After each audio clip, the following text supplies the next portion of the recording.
With FBTV, man, listen, what's the first thing you learned when you were training a dog?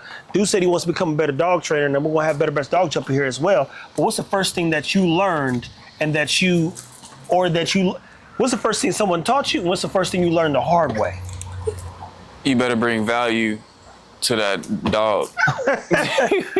Main thing I would say, if you want your dog to be focused on you and you want them to do what you say, essentially, bring value. And that's the first thing I learned quickly.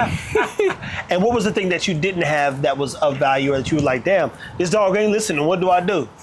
Besides the treats and the toy, just valuing yourself. Like, be fun for the dog. For yourself first, and then for the dog. And that's a total game changer, just by adding that to the training. We got to get him not so stale, man. You kind of stale, dude. Stale is it? Stale, boy. Like them stale chips. You leave a bag of chips open, you're like, dang, boy. All the juice out these jokers. Now, who taught you to train dogs, man? Everything's just been self-taught, research, but yeah. Really, and what is it that you think a dog needs to know most then?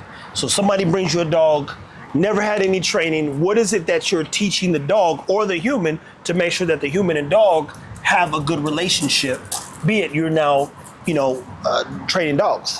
I would say I've been trying to implement letting your dog know how to behave in certain areas, letting them know, first off, because a lot of dogs that I train, they don't know how big they are or how strong they are yet.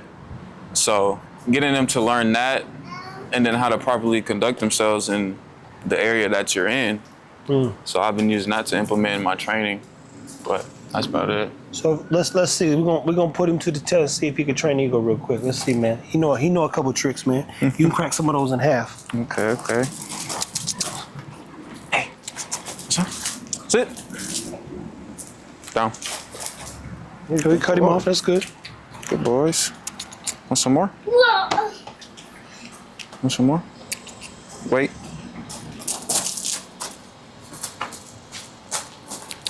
Come. Good boy. Good. Good. Let's go.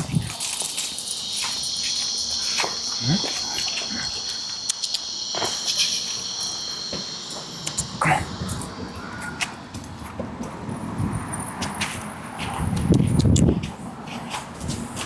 Some more? Sit. Good boy. Good boy. Wait. So I just do stuff like this around the apartments, either if I'm by like an elevator or like an entranceway where it's traffic. I'll do stuff like this. Just basic shit, but come. But I mean, to like a dog that hadn't done this before, it's more complicated, but for the most part, this is what I'll start out doing. I mean, there you go. Patience is the name of the game.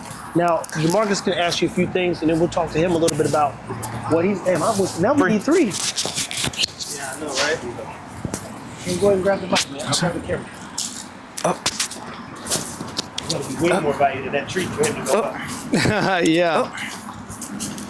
There you go. Good job. Good job. So, Jamarcus, first thing we learned about dog training, and how do you think you'll be able to help him out? Definitely the first thing I learned, energy is everything. Energy. And I'm not gonna lie, my man, you're lacking a lot of that. Hey man, sit, wait. Just melancholy, Yeah. Energy is everything. And that's one thing that Stan taught me, man. I used to be very stiff. I used to be very uptight. I'm like, because I wanted my dog to get it perfect, man. So energy. Okay. The other thing also, just making sure we're communicating effectively of what we want the dog to do. So you initially asked them to sit, and then you then said down after that. So just making sure, make sure we're clear about what command we're giving them, and then not to repeat themselves and repeat yourself. Yes, sir. Because a lot of people make the mistake of going sit, and then by the 4th time the dog finally sits, they think it's a cue for 4 sits versus you just say sit 1 time. So that's where Stan taught me, 5 to 6 seconds. If they don't respond, then you reset them and then make them sit again. So yeah, but energy is the biggest thing, man, and just being clear what you're talking about, man. So I mean, what else do you teach them though? Like as far as do you have a process that you take them through? No, not necessarily. Just after I build a relationship with the dog, like if it's my first time meeting them, I'll build a relationship. So that's step one in a sense. Is build the relationship, build trust. No, hey, and Stan has told me the same thing. He's like, hey, first 72 hours when you bring a new dog in it's the buddy system. You're just building them, you're taking them on walks, you're getting them familiar with them, you're not giving them anything serious command wise, you're just working with them, having a good time. So they understand that there's an area of trust there. Yeah, usually, so I live at a mall. Yeah. So like my first time, if I'm bringing in a new client and it's a dog I gotta train, I'll just take them through the mall. And so like they act different from when they're with their owner or if they can see their owner.